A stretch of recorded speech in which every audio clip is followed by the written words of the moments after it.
攝影對我嚟講係令到人覺得好放鬆、好舒服，同時可以向世界表達你自己嘅諗法嘅一個存在。我覺得係救贖咯，因為如果我唔影相嘅話，可能我就睇唔到呢個世界有幾咁靚啦。上堂就即係又多咗動力去影，就會覺得啊可以繼續影翻相，例如會繼續做翻攝影一個 IG 嘅 account 去 po 翻自己影嘅相。咁我攝影之後咧，我就開始發現原來呢個世界上有啲咁靚嘅景啊，或者咁靚嘅事物存在，即係可能只係普通影一朵花，你都會覺得啊，其實朵花都幾靚啊！呢個世界其實仲係好美好嘅。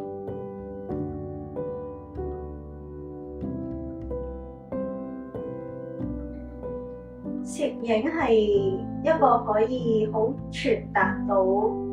意義嘅嘢啦。咁意義呢一方面咧，其實每一個人去睇嗰件事物睇出嚟都唔一樣，所以係嗰張相如果可以令到人哋有所思考，其實